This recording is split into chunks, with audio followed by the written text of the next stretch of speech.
You're listening to Inside Real Estate with Irv Tremblay on Newstalk 980.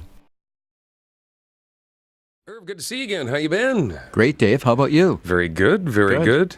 But we're going to cover a lot of ground today. Interesting, I heard someone kind of comment, there's a difference between listing a home and selling a home.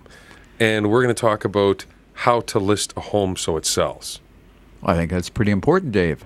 Well, yeah, especially if you're, it's your home, you're trying to sell it, etc. Sure. You want to get it sold, not just listed. Yeah. Because, there were a lot of agents who say, I list a lot of homes, I list a lot of homes, I list a lot of homes. But you've talked about this before. One of the things that you need to ask your agent always is, okay, how many homes have you listed? Of those, how many have you sold? Great question, Dave. Some don't like to answer. Well, no. And so we went through that, and that's part of the interview process. And now I think on this show we're going to talk about the actual listing of the property and what should happen to get it in the sale column. You've interviewed your agents. You've made the right choice. You've got a good agent. We're going to cover off what a good agent should be doing when he or she lists your home. Any kind of tips right off the top? Because you always have these tips for buyers and sellers and agents. I know that you like to throw out there. Well, first, before we even get into that, let's go back to something we cover off on shows often, is that $64,000 question. You know that old that old show that used to be on TV? Well, let's cover that off. I got a $64,000 question for you. I did on Sunday 3 offers on one property. So I had 3 agents write me offers on one property. So the $64,000 question to you, Dave, and I know you're sharp, how many of those agents asked to be there in front of my seller and sell their offer to the seller out of the 3 agents? 1 was a new agent, very new in the business. 1 was 25 or 30 years, and the other was 5 years. So of those agents, how many asked to present their offer? You got to think, okay, just based on experience level, you got to think at least 2 out of 3. You're not going to make that $64,000. 0. So why did they continue to not do that? I don't know. So the hot tips are for a buyer, if you are dealing with an agent, make sure that you have talked to them up front how they're going to handle that offer of yours when they write it.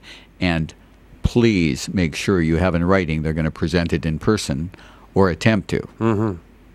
Hot tip for agents, please do the job. Show up. Right? And for sellers, when you have multiple offers, when you're listing your property, ask the agent how they deal with multiple offers and their experience in multiple offers and what kind of training they've had in doing them. Because it is tricky when you have 3 offers at once. And you want to get the best price for your seller. So I thought I'd do that $64,000 question before we get into the listing of your property. See, and I like the $64,000 question, except that I usually get it wrong. I do not see a future in game shows for me. No, you haven't got it too often. I haven't kept track, but not very often. You're not going to get rich. So you've listed your property, and here's really how the listing should go. The objectives of your agent always are to expose your home to 100% of the buyers. And really, when we talk about 100% of the buyers, yes, 100% of the buyers, but more importantly, 100% of the agents, because that's where the now buyers are. They're in that pool with an agent. They're not so much on the internet, just starting their search. They've gotten by that. They've got financed at the bank. So you want to expose, your agent should be talking to you about exposing to 100% of the buyers, but 100% of the agents, because the best buyers are with the agents. And those buyers are motivated, qualified buyers, bottom line, and that's what you want. Sure. The next thing that agent should be doing, and the objective, not the objection, is to get you showings, qualified showings, and communicate to you what transpired in that showing. And this is where most agents fall down, is that lack of communication. So you want to have that set up, and they should discuss that with you when you're signing that listing. That, okay, I'm going to expose your home, I'm going to expose it to agents, I'm going to get you showings. Now I'm going to communicate to you what those agents and buyers thought of your house, and I'm going to communicate that to you weekly. Right. So weekly, I mean, some agents, perchance, it might be, if you're lucky, once every 3 months when the listing's about to expire and they show up and go, oh, let's give it another rip. Well, you're in the dark, and you're really in the dark if an offer comes in, because you don't have that really important information, what the buyers and the agents thought of your property. You know, did they think it was overpriced? And if everybody's saying that, well, maybe we should look at this offer. So that's really something that should be discussed when you sign that listing. You've done the interview. Yes, you've chosen this agent. Now, when are you going to communicate to me? How often? And what are you going to tell me? And they should be telling you what the buyers and sellers thought about your property, what they bought instead. Is there a chance of an offer from one of those? And possibly what we have to change to make this property sell and get an offer based on that, on those showings. On the showings and the feedback you get. Yeah, absolutely. So about once a week is about kind of the right time? I almost thought you were going to say, is that the norm? I think we've covered off that the norm in many cases is once every few months. I think it is. And it's, so often sellers think that if they email their agent, a showing, that they're going to get back in an hour. I think often they'd like to, a good agent would like to, but they have to track down that agent. And if they haven't got an offer, that agent really isn't that interested in giving you the feedback.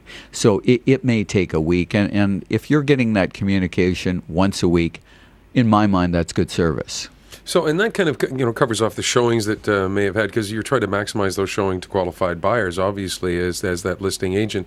What else should be expected once a week from that agent? Should they continue to kind of do the market research and look around the area still, or is that a done deal? Dave, you didn't win the $64,000 question, but you're asking good questions today. You're really on top of your game, and I like that. It's a great question. They should be telling you what's happened in the marketplace. Gee, we listed last week, we had 5 competitors in that week, nothing sold. Or 4 homes sold, and every one of those agents showed yours, but they went and bought another house. That's pretty important for a seller. So yes, they should be talking about the market and changes in the market. Or you list your home and it seems like it's a great price. And I get this question all the time. People say, well, Irv, you told me that this was a great price. Yes, I did tell you that. At the time we sat down, you had 0 competition in all of the Northwest area, as an example. Well, during that week, 8 people put their home on the market and priced their home better than yours because they knew they were competing. Well, all of a sudden, that's a change in the market. Right. And you're out of step, or you're out of sync with that market. Exactly. And so my recommendation at that point is you have to be more competitive in price. And, sellers, if you explain it that way and show them the market, they understand. If you just, phone them up and tell them, your price is too high, you have to reduce it. They don't like that much. Well, part of that is that whole continuing communication, though. And you've stressed that time and time and time and time again, that a good agent will communicate with the buyer or with the seller and keep them in the loop and keep them informed. All the time. And, it's funny. I was out the other evening, and believe it or not, I was out with 2 lawyers. And one of the lawyers said a very interesting thing to me. And their business is similar in some respects. He said, it's just so important to call your clients. And he had articled with a very experienced lawyer and taught him that early on, and said, it doesn't matter that you don't have any news. It doesn't matter that you don't have anything earth-shattering. It's just keeping in communication that you're working on it and keeping them up to date. Irv, we need to take a quick break. Stay with me through the break. Sure, Dave. By the way, Irv's website, a great resource for you, www.irvsells.ca. That's irvsells.ca. Or you can give Irv a call at 790-3753, 790-3753.